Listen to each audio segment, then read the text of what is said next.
वीर के उदरगमन का अर्थ यानी कि वीर स्थूल रूप से ऊपर सहस्त्र की ओर जाता है। इस विषय में कई लोग भ्रमित रहते हैं। वीर तो वहीं रहता है, मगर उसे संचालित करने वाली जो काम शक्ति है उसका उदरगमन होता है।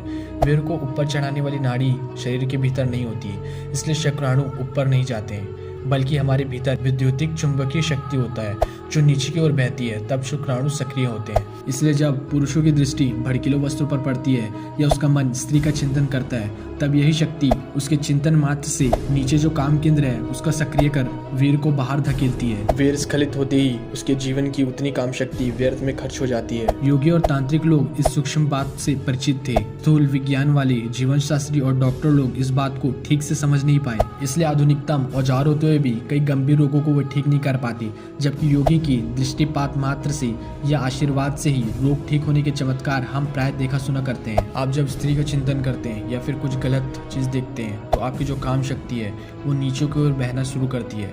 अब बात आती है कि इसको फिर ऊपर की ओर कैसे उठाएं आपकी काम शक्ति को। तो उसके लिए अपना जो काम संस्थान है वो जब सक्रिय होता है तभी वीर को बाहर ढकेलता है, किंतु निम्न प्रयोग से इसको आप सक्रिय होने से बचा सकते हैं। ज्यों ही किसी स्त्री के दर्शन या कामुक विचार से आपका ध्यान अपनी जनेंद्रियों की तरफ खींचने लगे, तभी आप सतर्क हो जाए। आप तुरंत जनेंद्रियों को पेट के भीतर अंदर खींचे, जैसे पंप का पिस्टन खींचते हैं उसी प्रकार की क्रिया मन को जनेंद्रियों में केंद्रित करके करनी है। योग की भाषा में इसे योनि मुद्रा कहते हैं। और जब आपका काम विकार जागे तब आप दंड भी मार सकते हैं। जब काम विकार जागता है तो आपकी जो काम शक्ति है वो नीचे की ओर बहने चालू करती है, लेकिन आज आप दंड वगैरह मारते हैं तो उसका वो एनर्जी का यूज़ होना चालू हो जाता है, और ऐसा करने में आप काम विकार से बच भी सकते हैं। और योनि मुद्रा करते वक्त अब आंखें बंद कर लो, फिर ऐसी भावना करो कि मैं अपने जनेंद्रिय संस्थान से ऊपर सिर में स्थित सहस्त्र चक्र है उसकी तरफ देख रहा हूँ। जिधर हमारा मन लगता है उधर ये शक्ति बहने लगती है। सहस्त्र की ओर वृत्ति लगने से जो शक्ति मूलाधार में